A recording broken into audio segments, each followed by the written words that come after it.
Hey everybody, welcome back to Leosophy. This is the third in the survival series. Sorry about the weird shirt, but it's just too hot in my office today, which is weird because it's been cold before. Like this week has been more chilly. But anyway, doesn't matter. Uh, this is what I'm gonna be going over this time. This is sort of a little more miscellaneous, but it's things you need. Now, that is a very debatable question, and a lot of people are going to have their own take on that. But this is just my take on that. And again, it's similar, but it varies quite a bit, considerably, in fact, from what I previously talked about. So, for starters, you definitely need heirloom seeds, and I did mention that before. If you're going to grow food, you need heirloom seeds, and I hate using that word. I would actually rather do heirloom seeds because they don't have to actually be what are called heirloom crops, but they do need to be non-hybrids, and they need to be non-GMO in the sense that there's not like a genetically entered kill switch, which is a thing, by the way. There are corn strains that are non-hybrids but have been modified, for example, so that they don't progress through several generations because, some of these companies want you to buy the seeds again instead of saving seeds. And that's what it comes down to is you need to grow things that are nutritious. You need to grow things that are hardy enough to grow, and then you need to grow things that you can save seeds from so you can continue to grow them year after year. In order to do that, you need to look at heirloom seed varieties, and you need a lot of different varieties. In some ways, you should just pretend that like you're the last person who's going to grow food on Earth, and if you don't grow certain things, they'll just go extinct. That's a good mindset, I think, to have. That way, you will have enough of the right kinds of things to grow. Uh, so that's one thing you need. Another thing you need is some means of having potable water, whether that's one of those special straws or water tablets or a flipping big concrete septic tank that you've dug so that it fills up with water, or a well. There's a lot of ways to acquire water, but you need to make sure that you have some means of doing so. A canteen doesn't count. You need something where you can have potable water at the ready if you needed to. You also need all season clothing because people are very accustomed to being in their air conditioned or heated car and then going into an air conditioned and heated building. And I've talked about this before about how, people don't dress for the weather really anymore, other than, for the brief bits of discomfort that they would feel. But imagine if you were out 24 hours in said weather. You need layers, in other words. And you need, even if you live in a relatively warm area, you need to have clothing for if it gets really, really cold.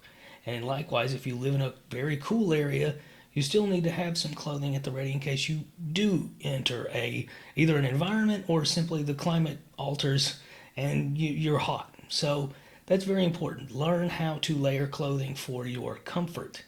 Very, very important. Another thing that you need is a compass and a map of your area, and you need to learn how to use it. And that's not what this video is going to showcase, but there are plenty of guides for how to properly use a compass and map for proper geo navigation. Look into that. That's super important. You definitely need a full tang knife that's got a fixed blade, and that's another one of those ones where everybody has their own opinion on that topic. And really just do the research and pick what you like. It's not super important. It's not really a time for brand loyalty. You need cookware, and that can be a big, big, big kettle if you're planning on big, big, big campfire meals. Or that could simply be, the metal cookware from your kitchen. But just have some means of converting raw materials into nutritious and delicious foods. Which, by the way, the reason why stews are so common in like all cultures is because it's actually a great way to utilize all the resources in food as opposed to, say, grilling. So just something to be aware of, that maybe you'd want to go heavier on those pots and less heavy on those skillets. Um, let's see. You definitely need a place of shelter. Now, that doesn't mean a tent, but it can mean a tent. That doesn't mean a really nice sleeping bag, but it can mean a really nice sleeping bag. It doesn't necessarily, there was a wasp. It doesn't necessarily mean that you need a log cabin or a berm house or a flipping, what are those things called? Earth ships? Or any of those things, but you do need a roof over your head. And that one's actually the broadest, really, in terms of the things that you would need. And this one, what I'm going to talk about, is the most contested. Like, everybody has an opinion, and I don't really know what to tell you because I'm going to be very general. I'm not going to tell you what to buy specifically.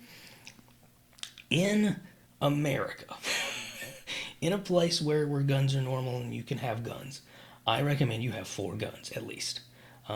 Really, and these are the broad categories: a high caliber rifle, a low caliber rifle, a pistol, which doesn't necessarily mean a automatic pistol or semi-automatic pistol rather, and lastly a shotgun. And that's broad. Those are broad categories. Those mean a lot of things. So let's break it into what you need it for. So, for in the event that there is some sort of conflict between different peoples, as well as to take down larger game, which is the most common to take down in America, which is why everybody in my neck of the woods at least has several high caliber rifles. This can be a 223, this can be a 30-06, this can be a 308, this can be 5.56, this can be 7.62, this could be, there's a number of options, and it just sort of depends partially on your preference and partially on your own size and the recoil, and partially just where you are. Like if you live in Canada where the wildlife tends to be bigger, you might want to go with a higher caliber. You might want to go with that 30-06. And conversely, if you live further south where prey atoms tend to be smaller, you might want to go with a smaller caliber. You get the idea. Large caliber rifle. Handgun is just for defense, and in that instance, I really don't care what caliber it is. People fight over that all the time. I don't care. I don't care if it's 9mm. I don't care if it's 10mm. I don't care if it's a flipping 22. I don't think that matters as significantly as people make it out to be. What does matter is that you have a handgun that you are comfortable using and that you have experience using. Low caliber rifle. Low caliber rifle, that is for smaller game exclusively. I mean, in a pinch it could be used for self-defense, but it's mainly used to take down varmints. And the reason why you want to take down varmints is because that's going to be a more common sight and a much easier way to get calories than the higher caliber rifle. So that's really all that is. That 22s, for example, the 1022. Who makes that? Is it Ruger? Oh my God, I can't think of it. Well, it's a very popular gun for that very reason, because it's an extremely customizable bolt-action rifle that's chambered in that particular round. Man, that is bothering me. I can't think of who makes it. But so that covers the small caliber rifle. And then lastly, the shotgun. And that's also, there's tons of different gauges of shotguns. Most people, I would recommend stick to between 12 and 20, simply because it's more likely, it could be used also for defense, but it's more likely to be used for fowl hunting, and those happens to be 2 really good gauges for that particular purpose. That being said, me personally, I live in Appalachia, where a 410 is more popular because we do, and I like to, eat squirrels, and that just happens to be the best gauge for that. But you get the idea. Now, if you live in an area that does not permit guns, or there are limitations, or you simply aren't comfortable with one, I actually know several survivalists who are more than happy to use bows, and thankfully they're not nearly as contentious as gun owners about which caliber and which brand and which kind and blah blah blah blah blah. They don't flip out about it. There's not a lot of mall ninjas that use bows where, again, really there's 2 choices: recurve or compound, and they don't fight as much from what I've seen. You don't have them all ninjas dressed as Neo saying that you should only use a compound bow because Agent Smith is after them. And on the flip side, you don't have recurve bow users who are dressed as American Indians who insist that it's part of their cultural heritage, so compound bows are stupid, or anything like that. So those are my recommendations. So that just covers all the things that I think you need to buy. And then lastly, the last thing I think you need to buy, I talked about it before, up your pantry game. Get pasta, rice, beans, I said pasta, so I guess that counts noodles. They can also include Asian noodles. The staples, in other words, the things that you would buy 100 years ago at a general store, because it was the only thing you needed to buy, were those staples. Those are the things you need to stock up on big time, because that's where a big chunk of your calories will come from, and those things last a long time.